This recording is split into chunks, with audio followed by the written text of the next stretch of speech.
Hello and welcome to the Happier Life podcast. I'm Clare Deacon, and over the last couple of episodes, we've been talking about permission and about the hidden cost of always holding it together.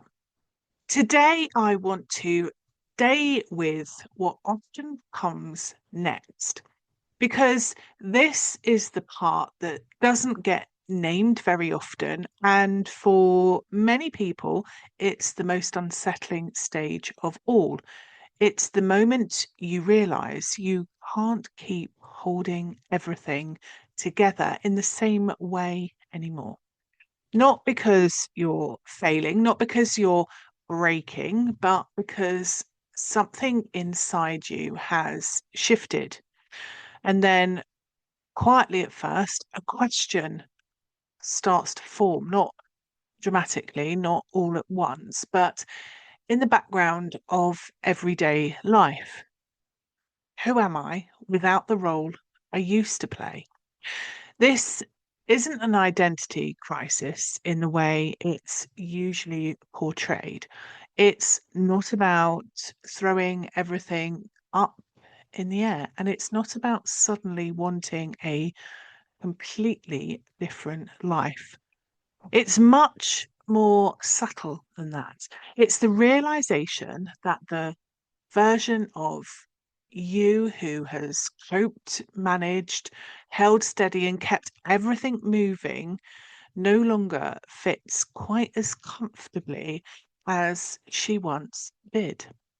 For many of you listening, the role you've played has been a strong one. You've been the capable one, the reliable one, the person who doesn't fall apart, the one who can be counted on when things are hard.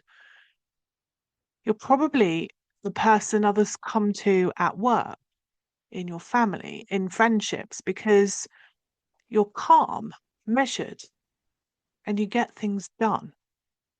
And that role didn't appear by accident. It developed because it worked. It helped you succeed. It helped you cope. It helped you navigate responsibility, leadership, motherhood, loss, pressure, expectation.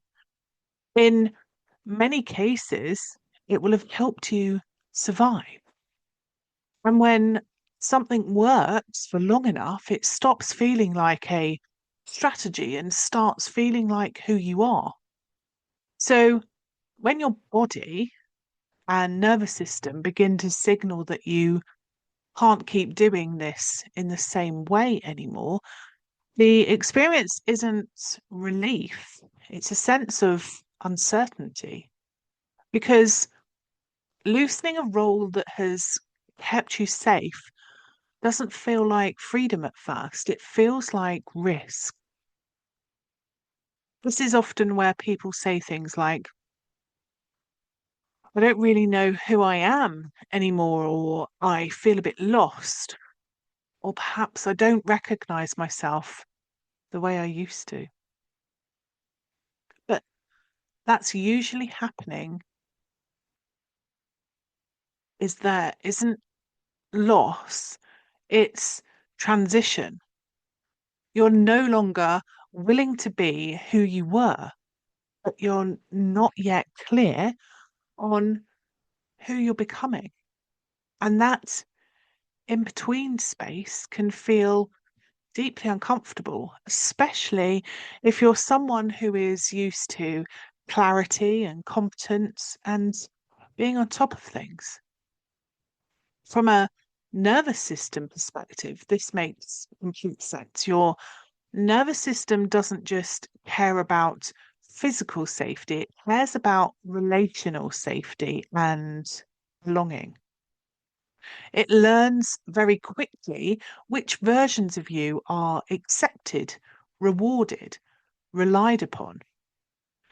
If being capable, composed, and emotionally contained has been the version of you that keeps things stable, your system will protect that identity fiercely, even when it's costing you.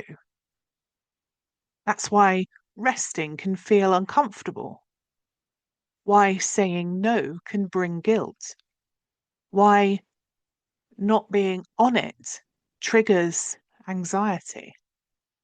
Not because you're doing something wrong, but because predictability equals safety and roles create predictability.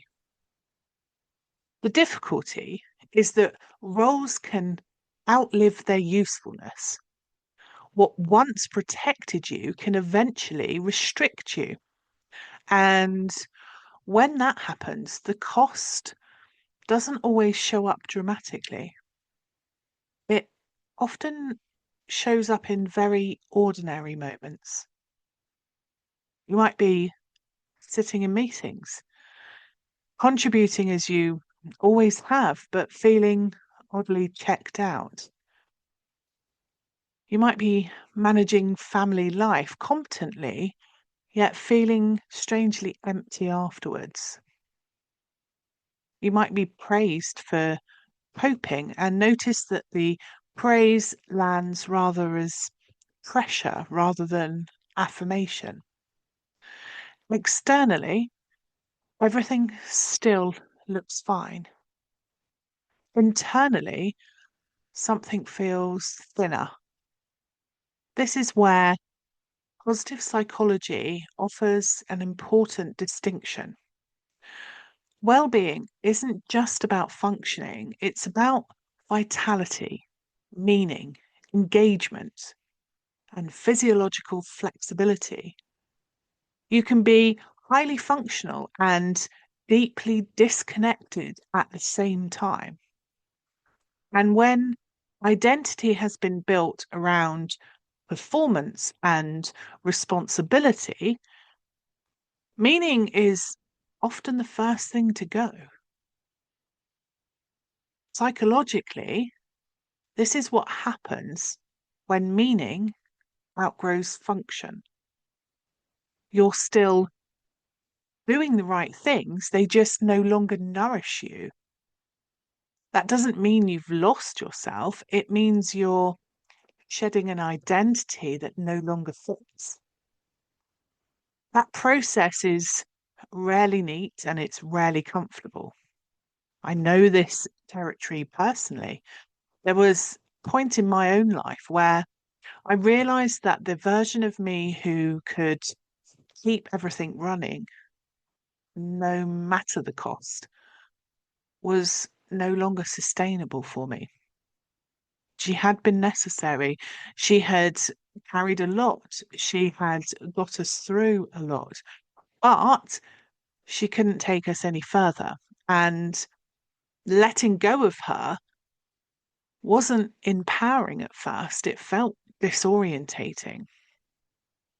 There was a period where I didn't rush to replace that role, and that was uncomfortable because I was used to knowing who I was by what I could manage.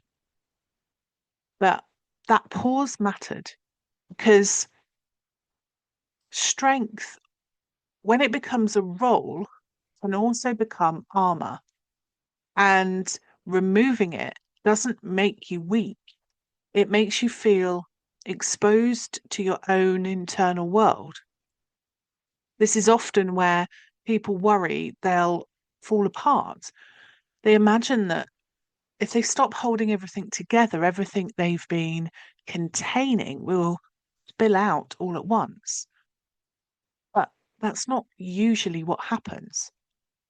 More often, what emerges is unfamiliarity, a quieter internal world, more space, less urgency. And for people who have lived in momentum and responsibility for a long time, can feel unsettling, flat even. But flatness isn't emptiness, it's recalibration. From a nervous system point of view, when you stop overfunctioning, there is often a temporary dip before the vitality returns. The system needs time to learn that it's safe without the role. This is why rushing this stage rarely helps. Replacing one role with another can restore control, but it doesn't address the deeper shift that's taking place. This phase isn't about reinvention, it's about reconnection. It's about allowing parts of yourself that were set aside because they weren't efficient, useful, or required to come back into view.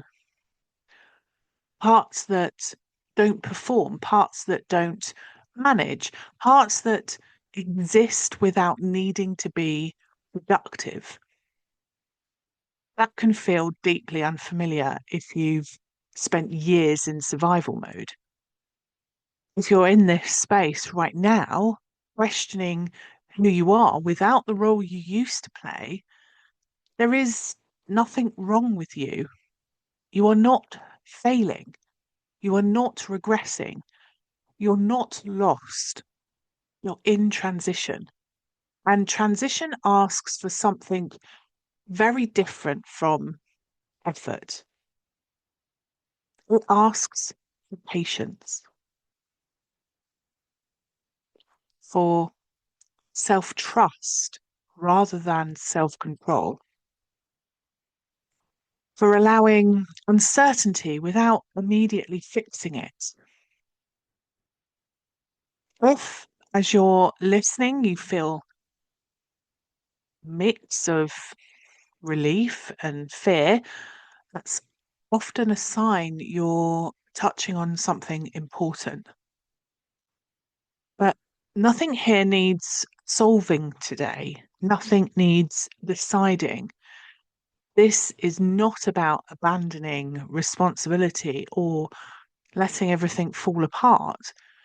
It's about loosening your grip on a role that no longer defines you because you are more than the function you perform. And if you're sitting with that question, who am I without the role I used to play? You don't need to answer that just yet. Sometimes the most honest thing you can say is, I'm becoming. If you want to explore this further, you'll find my resources on my website. They're focused on identity, self-worth, and how you show up in your life, particularly if you're navigating this in between stage. So resources around that you can find at happyacoach.com/explore /self. You'll find that in the show notes. And until next time, care of you.